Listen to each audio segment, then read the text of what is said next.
Pada sesi kelima ini, kita akan membahas mengenai upgrading your data center. Terdapat sebuah pertanyaan, yaitu, mengapa perlu dilakukan upgrading terhadap data center? Jawaban secara umum adalah karena data center dijalankan dengan space yang terbatas, sehingga dilakukanlah upgrading untuk menempatkan peralatan baru yang menunjang fungsi bisnis. Berdasarkan hasil survei yang dilakukan, sebanyak 47% responden telah melakukan upgrade, sedangkan 28% berencana melakukan upgrade dan sisanya tidak melakukan upgrade. Terdapat 4 langkah dalam melakukan upgrade data center, yaitu plan, yaitu bagaimana memperoleh keuntungan dari kemampuan dan resource. Build, yaitu membuat gambaran umum server baru. Deploy, yaitu mengembangkan infrastruktur server baru pada data center. Manage, yaitu mengelola infrastruktur server dan optimasi. Dalam melakukan perencanaan upgrade data center, diperlukan beberapa informasi seperti informasi mengenai infrastruktur data center saat ini, informasi aset yang termasuk infrastruktur data center, tujuan tiap aset. Perencanaan dilakukan dengan 2 tahapan, yaitu melakukan assessment terhadap data center saat ini, dan perancangan untuk memperoleh gambaran umum data center yang akan di-upgrade.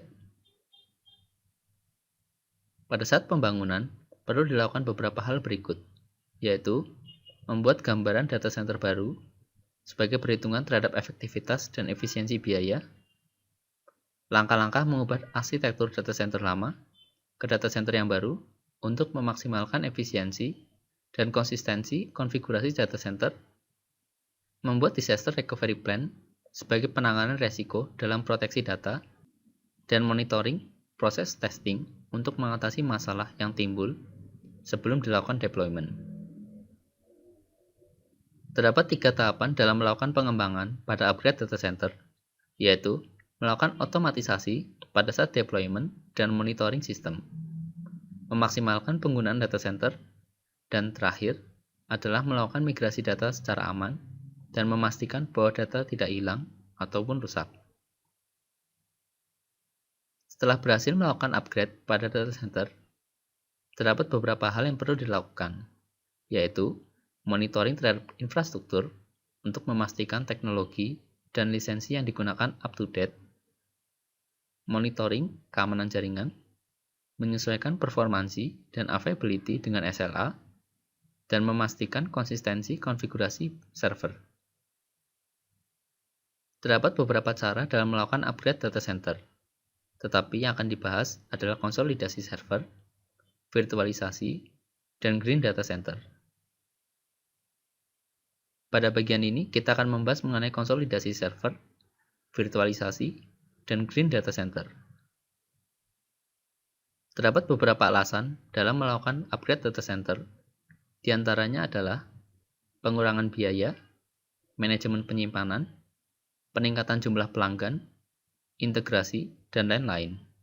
Dan di antara alasan tersebut, konsolidasi server termasuk di dalamnya. Upaya melakukan konsolidasi data center bertujuan untuk mengurangi jumlah device yang harus dikelola. Dari hasil survei pada tahun 2007, sebanyak 14% negara menyatakan bahwa status konsolidasi data center mereka telah terselesaikan, 24% masih merencanakan, 38% masih dalam proses, dan 7% tidak ada aktivitas. Berikut adalah beberapa alasan dilakukannya konsolidasi, yaitu mengurangi jumlah server, meningkatkan kegunaan storage, mengurangi proses IT, mengurangi jumlah staf pendukung, mengurangi biaya IT, dan meningkatkan reliabilitas servis.